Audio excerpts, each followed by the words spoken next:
one running for 5 years, maybe at the elections you are defeated, and then try your chance again for another 5 years.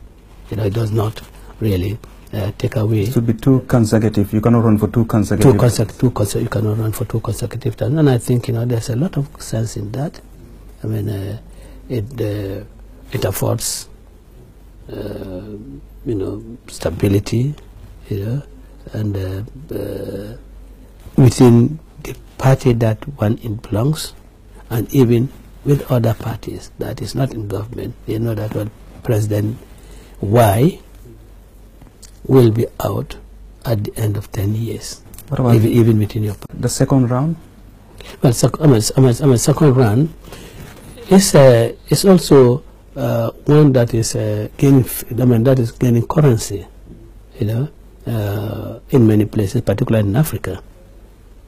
Currently, we had the simple majority system. I know. What I'm saying, that the second round is really gaining currency in many countries, particularly in Africa. In the United Kingdom, you don't have a second round.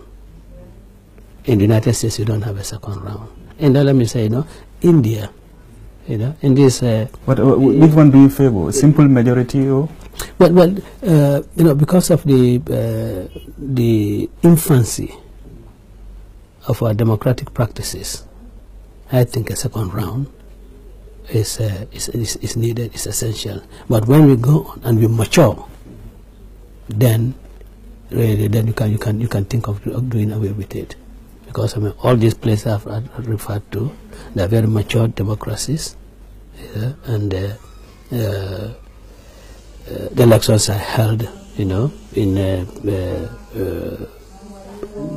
a atmosphere that is, you know,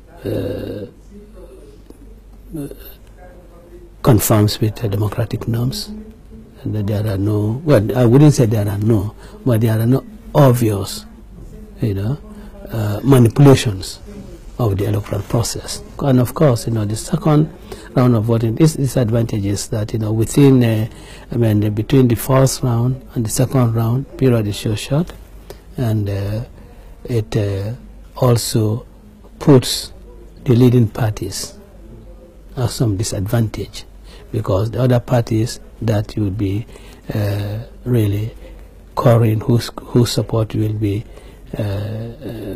looking for, can impose unreasonable conditions for their support.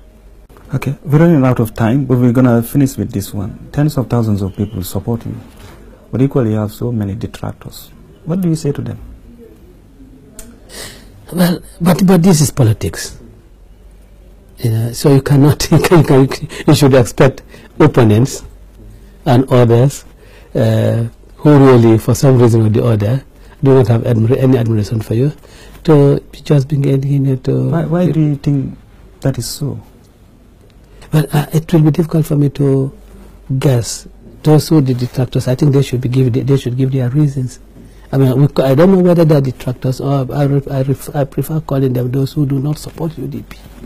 You know, I mean, they should know their reason. I cannot guess for them, because I might be wrong. Honorable Ousainou Darboe, Minister for Foreign Affairs, thank you very much for being on the Checkpoint. It's my pleasure. Thank you.